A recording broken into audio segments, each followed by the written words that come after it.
Hola a todos y bienvenidos un día más a otro vídeo del canal. Hoy vamos a hablar un poco del tema del Brexit y de los principales cambios que se han producido, ya que, como muchos sabréis, pues se llegó por fin a un acuerdo entre el Reino Unido y la Unión Europea, así que vamos a comentar en este vídeo algunos de los cambios más destacables que ha habido en distintos ámbitos, en distintos sectores, y cómo afecta esto a la Unión Europea, a la economía en general y también a la economía española. Recapitulando un poco, en junio de 2016 se estableció un referéndum que tuvo un resultado bastante ajustado y al final dio lugar a la salida del Reino Unido de la Unión Europea. Sin embargo, no existía un procedimiento jurídico que regulase la retirada de un Estado miembro. En marzo de 2017, el Reino Unido invocó el artículo 50 del Tratado de la Unión Europea, que activaba el proceso de retirada de este Estado de la Unión Europea y daba lugar entonces a un periodo de 2 años en los cuales se tendrían que establecer las medidas de ajuste necesarias y al final se tendría que hacer efectiva esa salida el 29 de marzo de 2019. Sin embargo, al final eso no se cumplió y se produjo una prórroga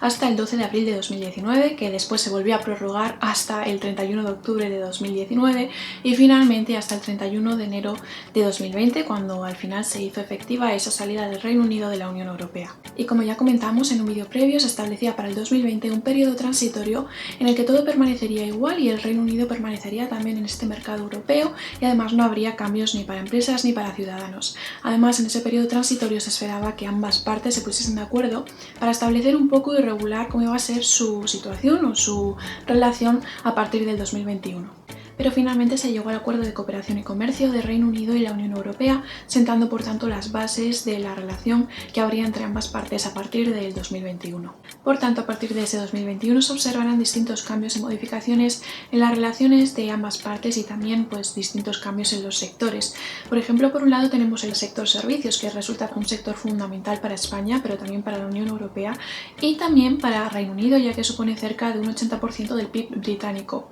Así que este sector servicios se verá afectado en gran manera en distintos ámbitos, como puede ser por ejemplo el turismo, el transporte y los servicios financieros. En este caso hay que tener en cuenta que ha desaparecido completamente la libre circulación de personas y trabajadores una vez que el Reino Unido ha salido de la Unión Europea. Por lo tanto, en este caso veríamos cambios concretamente en el turismo. Por ejemplo, para los viajes se establece que en el caso de que tengas que ir al Reino Unido, al ser este ahora un tercer país, pues en ese caso deberás contar con un pasaporte o con una visa en el caso de que vayas por un periodo superior a 90 días. En cuanto al transporte, concretamente el transporte terrestre, observaríamos que el acuerdo evita que se implanten cuotas y aranceles, lo cual es positivo y además evita este aumento de costes, pero sin embargo no evita un aumento del control y de los trámites burocráticos que pueden implicar costes en otro sentido, por ejemplo también costes en términos de tiempo. En cuanto al tráfico ferroviario, observaríamos un tráfico normal garantizado mediante el Eurotúnel, es decir, el túnel del Canal de la Mancha, y por otro lado también un tráfico normal en el transporte aéreo. Y en cuanto al transporte marítimo, también es algo que el acuerdo intenta garantizar y establecer la mayor normalidad posible, y además es algo fundamental, por ejemplo, para España, ya que en el 2019 un 55% de las relaciones comerciales que tiene España con Reino Unido se hicieron vía marítima. Además, el acuerdo también establece la libertad de prestación de servicios marítimos internacionales y la no discriminación del acceso y uso de los puertos, servicios auxiliares, servicios aduaneros, etc. Y este acuerdo además excluye explícitamente el tráfico de cabotaje marítimo. En cuanto al mercado y trabajo, encontramos que dos posiciones distintas. Por un lado, aquellos ciudadanos europeos que vivían en Reino Unido antes del 1 de enero de 2021 y aquellos ciudadanos británicos que residían en algún Estado miembro de la Unión Europea antes de esa misma fecha. Para estas personas la situación va a ser básicamente la misma, van a mantener los derechos que tenían en el acuerdo de retirada, pero es distinto para las situaciones posteriores al 1 de enero de 2021. A partir de 2021, para los ciudadanos europeos que quieran ir al Reino Unido a trabajar, van a necesitar, por ejemplo, si van por un periodo superior a 6 meses, pues un visado. Y además de ello, al ser ahora Reino Unido un tercer país, van a necesitar también hacer frente a un sistema de puntos, del sistema de inmigración británico, y en este caso es un sistema de puntos que se basa especialmente en la cualificación profesional que tengas, en la cantidad de idiomas o nivel de idiomas que tengas, especialmente lógicamente el inglés, y por otro lado pues también cursos, etc. Y esto va a primar sobre la nacionalidad o el país de origen del que vengas. A partir de 2021, los ciudadanos europeos que quieran ir al Reino Unido o que quieran continuar en el Reino Unido para residir, trabajar o estudiar tendrán que hacer frente a un procedimiento obligatorio también del Ministerio Interior británico que se llama el Sistema de Registro de Residencia y que te permite tener una igualdad a la de los ciudadanos británicos de forma que puedas reconocer tus titulaciones y también gestionar tu sistema de la seguridad social. Y aquí podremos distinguir entre un periodo temporal de 5 años, ya que para aquellos que lleven más de 5 años en Reino Unido, de forma continuada pues podrán obtener un permiso de residencia indefinido, mientras que aquellos que lleven menos de 5 años tendrán un permiso de residencia temporal. Y también, por ejemplo, en el caso de los británicos que en concreto en España quisiesen venir a trabajar, pues necesitarán un permiso de residencia y de trabajo que debe ser expedido por la empresa para más de 3 meses. También habrá importantes cambios en cuanto a los servicios financieros, ya que cuando Reino Unido estaba todavía en la Unión Europea, sus entidades financieras podían actuar libremente en todo el territorio de la Unión, mediante lo que se conoce como el pasaporte financiero. Las entidades podían solicitarlo a sus respectivas autoridades nacionales bajo una premisa de que todos los países miembros habían acordado unas normas regulatorias y una supervisión común de los mercados. De esta forma era un sistema que facilitaba bastante el establecimiento de nuevas sucursales y también el libre intercambio, con un escrutinio que era mínimo. Sin embargo, a partir de 2021 todas estas facilidades desaparecían. El acuerdo establece un mecanismo legal por el cual las entidades tienen que hacer frente a sus obligaciones y también pues de esta forma se pueda luchar contra el aumento de la incertidumbre o también la dificultad que puede haber respecto al acceso del mercado europeo actualmente. Por lo tanto, pues todo esto intentaba evitar que los clientes especialmente tuviesen problemas en las entidades financieras. De esta forma, lo que se ha pactado, digamos, entre el Reino Unido y la Unión Europea es basarse en una relación de marcos autónomos de equivalencia, que implican básicamente que cada una de las partes van a tener pues, sus propias gestiones, su autonomía en cuanto a la regulación y decisión de sus sistemas financieros, pero que por otro lado van a cooperar sobre todo en la supervisión y la regulación financiera. Sin embargo, llama la atención que este acuerdo no tiene tampoco una información muy detallada, muy concreta sobre los sistemas financieros en comparación a cómo afecta, por ejemplo, a otro tipo de sectores y a otro tipo de ámbitos, lo cual es bastante destacable teniendo en cuenta que el sector financiero es uno de los más importantes y con mayor peso para la economía británica, así que quizá a futuro veamos pues, cosas más concretas o nuevas medidas en este sector. Y un hecho fundamental que no podemos pasar por alto es que al irse el Reino Unido de la Unión Europea implica también la pérdida de uno de los mayores contribuyentes netos al presupuesto de la Unión. De esta forma se estima un vacío, digamos, de más de 12.000 millones de euros en el presupuesto que debe ser compensado por el resto de Estados miembros. Es por ello por lo que en el 2020 hubo bastantes discrepancias en la negociación del nuevo presupuesto y en su gestión, que se establece mediante el marco financiero plurianual del 2021 al 2027. De esta forma, como digo, las negociaciones del 2020 en cuanto al presupuesto fueron más complicadas porque aumentaron las discrepancias entre los países contribuyentes netos, que son aquellos que aportan más al presupuesto, como es por ejemplo Alemania, Francia y demás, porque su situación económica es mejor y más estable, y por otro lado los países beneficiarios, entre los que se encontraba España o Grecia y demás, que son aquellos que reciben al final mayores aportaciones económicas.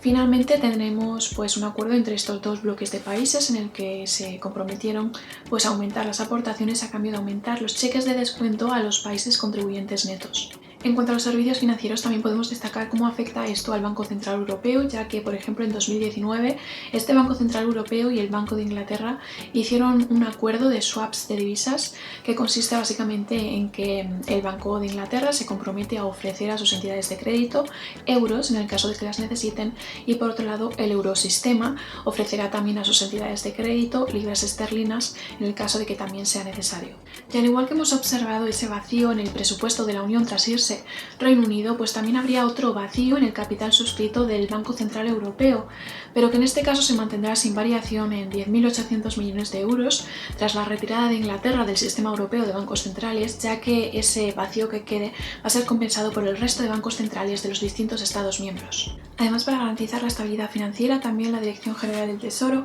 ha colaborado junto con el Banco de España, la CNMV y la Dirección General de Seguros y Fondos de Pensiones para intentar analizar un poco los factores de riesgo y establecer planes de contingencia, y esto es algo que también se ha hecho a nivel europeo mediante la Comisión Europea. Además, para garantizar la supervisión se ha establecido también un memorando de entendimiento entre el Banco Central Europeo y sus contrapartes en Reino Unido, de forma que se puedan seguir intercambiando información y así coordinar la supervisión de los grupos bancarios bancarios transfronterizos. En relación al comercio es importante tener en cuenta que ahora las relaciones comerciales entre Reino Unido y la Unión Europea ya no van a tener carácter de operación intracomunitaria, sino que van a ser clasificadas como exportaciones o importaciones. Sin embargo, como hemos dicho, este acuerdo garantiza que se evite la implantación de cuotas o aranceles que aumenten los costes, aunque sí que habría un mayor control y unos mayores trámites burocráticos y certificaciones que se van a requerir. En cuanto al sector de la construcción, cabe destacar que está bastante protegido también por el acuerdo y de esta forma pues se garantiza una mayor estabilidad, ya que hay que tener en cuenta que Reino Unido es para España el tercer país destino de exportaciones de maquinaria y también de materiales de construcción, tras Alemania y Francia. De esta forma, el acuerdo también garantiza una mayor estabilidad para aquellas empresas españolas que tienen actividad también en Reino Unido y por otro lado también pues se evita que haya un aumento de costes desproporcionado para aquellas constructoras españolas que están establecidas en Reino Unido y tengan necesidad de importar ciertos materiales. También es interesante ver cómo afecta el Brexit al tema de la vivienda, que se ha mantenido bastante bien porque, por ejemplo, un informe de enero de 2021 del Ministerio de Industria español muestra cómo de las compras totales de vivienda que se realizaron en el segundo trimestre de 2020, es decir, tras el Brexit y en pleno confinamiento, un 11% fue realizado por extranjeros, de los cuales un 12,5% fueron británicos, por lo tanto se mantienen en primera posición como extranjeros compradores de viviendas españolas. El acuerdo también ayuda bastante en otros sectores, por ejemplo en el ámbito de la energía nuclear. Este acuerdo de cooperación entre Reino Unido, Irlanda del Norte y el Euratom facilita bastante las operaciones de importación y exportación de las empresas españolas que llevan a cabo transferencias de material, equipo o tecnologías nucleares con el Reino Unido. Además, también en materia de medio ambiente, tanto la Unión Europea como Reino Unido deben tener en funcionamiento desde enero de 2021 un instrumento de precios de carbono, que será un instrumento que establece un precio a la emisión de gases de efecto invernadero en los sectores de generación eléctrica, generación de calor, industria y en la aviación. En el caso de la Unión Europea, este instrumento va a ser el régimen de comercio de derechos de emisión de la Unión Europea y también Reino Unido ha anunciado que va a poner en marcha un sistema de comercio de derechos de emisión nacional. Otro aspecto fundamental es la política de cooperación al desarrollo europea, ya que la Unión Europea es uno de los principales actores a nivel internacional en cuanto al fomento y al impulso del desarrollo, y más concretamente Reino Unido tenía una posición muy destacable, ya que es uno de los principales países que han cooperado para intentar luchar contra la pobreza global. Y además también es uno de los pocos países que han conseguido el objetivo que estableció Naciones Unidas de destinar un 0,7% de su renta nacional bruta a la cooperación al desarrollo. De esta forma, la Unión Europea pierde a uno de los miembros más importantes dentro de esta política, pero aún así ambas partes han decidido colaborar en cuanto al fomento del medio ambiente, la cohesión y el desarrollo. El Brexit tiene importantes impactos también en el sector agrario y por lo tanto en la política agrícola común. De esta forma, aunque se mantienen los bienes y servicios, habrá un aumento de las exigencias de seguridad alimentaria y por lo tanto un aumento de exigencias en cuanto a controles sanitarios y de etiquetado de los productos. Esto afectará bastante a algunos productos muy importados. En el caso, por ejemplo, de España, algunos de los productos más importados son, por ejemplo, las bebidas espirituosas, los productos agroalimentarios o los pescados. En cuanto a las importaciones agroalimentarias, entre las que destacan, por ejemplo, la importación de animales, plantas, piensos, etc., va a destacar un aumento en especial del control sanitario y fitosanitario, de forma que va a haber que pagar una tasa correspondiente a dichos controles, así que veríamos un aumento de costes en este sentido. Y por otro lado también será necesario un certificado oficial fitosanitario o veterinario. En el caso de los productos ecológicos o de calidad diferenciada, van a estar muy controlados en el momento de la importación, por lo tanto los operadores deberán presentar ante el Servicio de Inspección del SOIBRE, en el caso de España, la solicitud de control y también por otro lado los certificados de origen electrónicos. Y además, en el caso concreto de productos químicos, biocidas o fitosanitarios, deberán contar con una autorización previa y deben de haber sido también evaluados antes de la importación. Además, la salida del Reino Unido también hace que este país salga de la política pesquera común, de forma que pasa a ser un estado costero totalmente independiente. Y esto también modifica la ordenación pesquera que hay en el Océano Atlántico nororiental y en el Mar del Norte. De esta forma, las aguas de Reino Unido dejan de formar parte de las aguas de la Unión Europea y, a menos que haya disposiciones concretas sobre esto más adelante, pues en este caso ya no quedaría garantizado el acceso a las aguas de los demás. A pesar de todo esto, ambas partes han decidido colaborar para intentar proteger a ciertas poblaciones de peces y también por otro lado establecer unas disposiciones que permitan el acceso recíproco a las aguas de la zona económica exclusiva. De esta forma se establece que la flota pesquera de la Unión Europea tendrá acceso a las aguas británicas al menos hasta 2026 y después se prevé que se siga estableciendo nuevos acuerdos que permitan el acceso recíproco a estas aguas de forma que ambas partes se beneficien. La Unión Europea y Reino Unido celebrarán consultas anuales para determinar conjuntamente el total admisible de capturas de cada población de peces, es decir, la cantidad máxima de una población de peces en un periodo concreto que es posible capturar. De esta forma, ambas partes intentan colaborar para gestionar de forma sostenible los recursos marinos y también para proteger un poco las actividades de pesca que resultan fundamentales para algunos ciudadanos. Y estas son algunas de las principales implicaciones que ha tenido el Brexit y también este acuerdo que se ha establecido entre ambas partes y cómo afecta al final a distintos sectores y distintas áreas. También hay novedades y cambios respecto a fiscalidad y seguridad social, que en el caso de que os interesen dejadme en los comentarios de abajo y haré un futuro vídeo concreto sobre eso. Eso es todo por el vídeo de hoy, espero que os haya servido y os haya sido útil y si os ha gustado por favor no os olvidéis de darle like y de suscribiros al canal para tener más vídeos como este y nos vemos en el siguiente vídeo.